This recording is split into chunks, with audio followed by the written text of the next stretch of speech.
Leviticus 14, Law of cleansing a leper.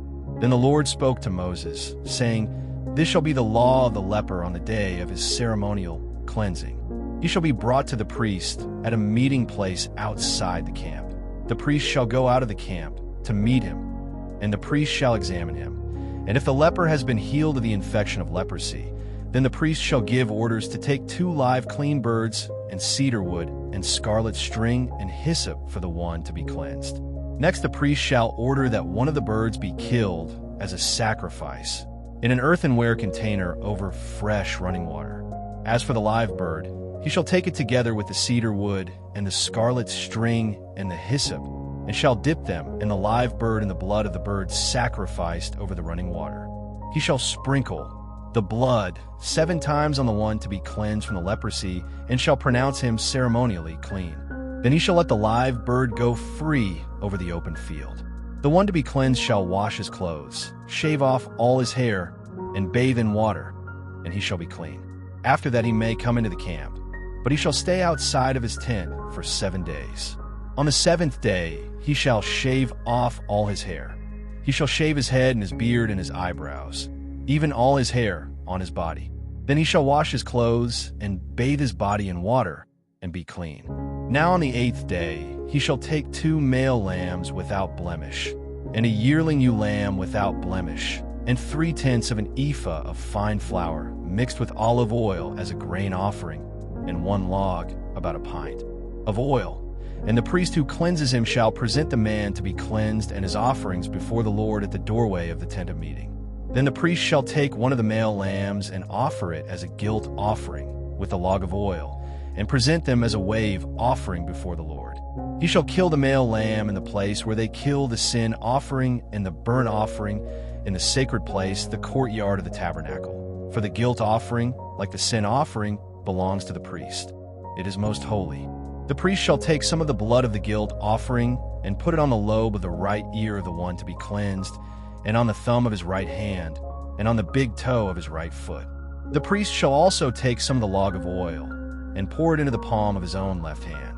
And the priest shall dip his right finger in the oil that is in his left palm, and with his fingers sprinkle some of the oil 7 times before the Lord. Of the rest of the oil which is in his palm, the priest shall put some on the lobe of the right ear of the one to be cleansed, and on the thumb of his right hand, and on the big toe of his right foot, on top of the blood of the guilt offering. The remaining oil that is in the priest's palm shall be put on the head of the one to be cleansed. The priest shall make atonement for him before the Lord. Next the priest shall offer the sin offering and make atonement for the one to be cleansed from his uncleanness, and afterward kill the burnt offering. The priest shall offer the burnt offering and the grain offering on the altar, and the priest shall make atonement for him, and he shall be clean. But if the cleansed leper is poor and his means are insufficient, then he is to take 1 lamb as a guilt offering to be waved to make atonement for him, and 1/10 of an ephah of fine flour mixed with oil as a grain offering, and a log of oil, and 2 turtle doves or 2 young pigeons, such as he can afford. One shall be a sin offering, the other a burnt offering. He shall bring them on the 8th day for his ceremonial cleansing to the priest at the doorway of the tent of meeting before the Lord. The priest shall take the lamb of the guilt offering and the log of oil, and shall present them as a wave offering before the Lord. Next he shall kill the lamb of the guilt offering. And the priest is to take some of the blood of the guilt offering and put it on the lobe of the right ear of the one to be cleansed, and on the thumb of his right hand, and on the big toe of his right foot. The priest shall pour some of the oil into his left palm, and with his right finger the priest shall sprinkle some of the oil that is in his left palm 7 times before the Lord. The priest shall put some of the oil in his palm on the lobe of the right ear of the one to be cleansed, and on the thumb of his right hand, and on the big toe of his right foot, on the places where he has put the blood of the guilt offering. The rest of the oil that is in the priest's palm shall be put on the head of the one to be cleansed, to make atonement for him before the Lord. Then he shall offer one of the turtle doves or young pigeons, which are within his means.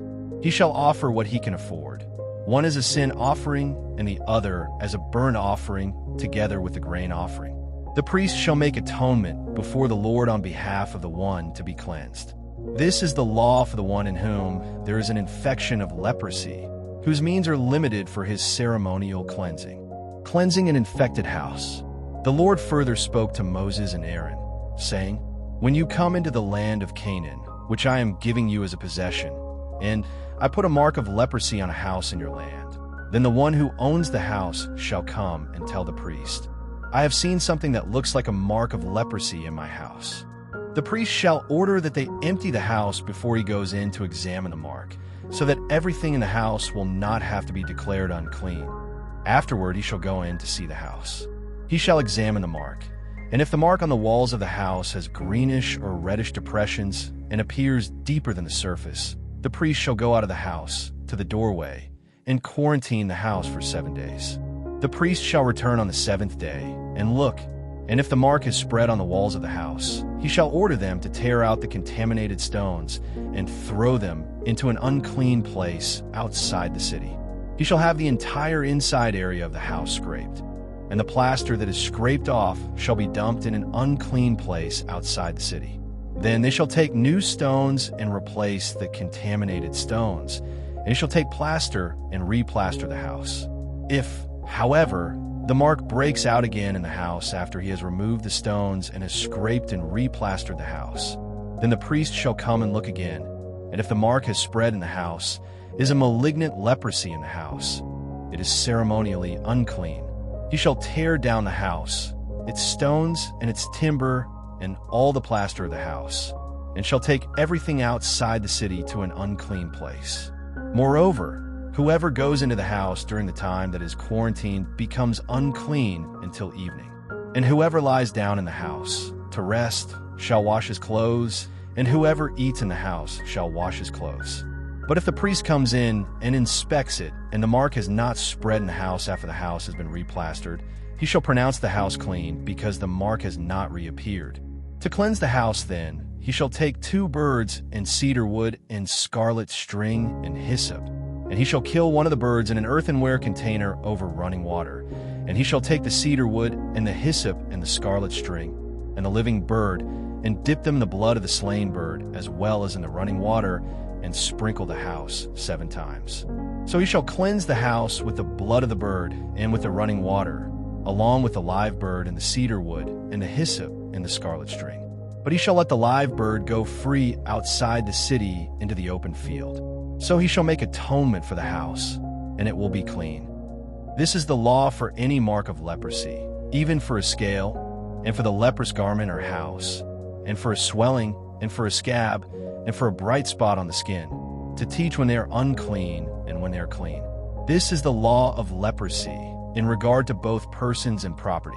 Matthew 26, verse 55 to 75. At that moment Jesus said to the crowds, "Have you come out with swords and clubs to arrest me, as you would against a robber? Day after day I used to sit in the porches and courts of the temple teaching, and you did not arrest me. But all this has taken place so that the scriptures of the prophets would be fulfilled." Then all the disciples deserted him and fled. Jesus before Caiaphas. Those who had seized Jesus led him away to Caiaphas, the high priest, where the scribes and the elders, Sanhedrin, Jewish high court, had gathered illegally together. But Peter followed him at a distance as far as the courtyard of the elegant home of the Jewish high priest, and went inside and sat with the guards to see the outcome. Now the chief priests and the whole council, Sanhedrin, Jewish high court, tried to get false witnesses to testify against Jesus, so that they might have a reason to put him to death. They found none, even though many false witnesses came forward. At last 2 came forward and testified. This man said, "I am able to tear down the temple of God and rebuild it in 3 days." The high priest stood up and said to Jesus, "Have you no answer to give? What is it that these men are testifying against you?" But Jesus kept silent. And the high priest said to him, "I call on you to swear a binding oath by the living God, that you tell us whether you are the Christ, the Son of God." Jesus said to him, "You have in fact said it, but more than that I tell you, regardless of what you do with me now, in the future you will see me revealed as the Son of Man seated at the right hand of power and coming on the clouds of heaven." Then the high priest tore his robes in mock horror and exclaimed, "He has blasphemed by making himself God's equal. What further need have we of witnesses or evidence?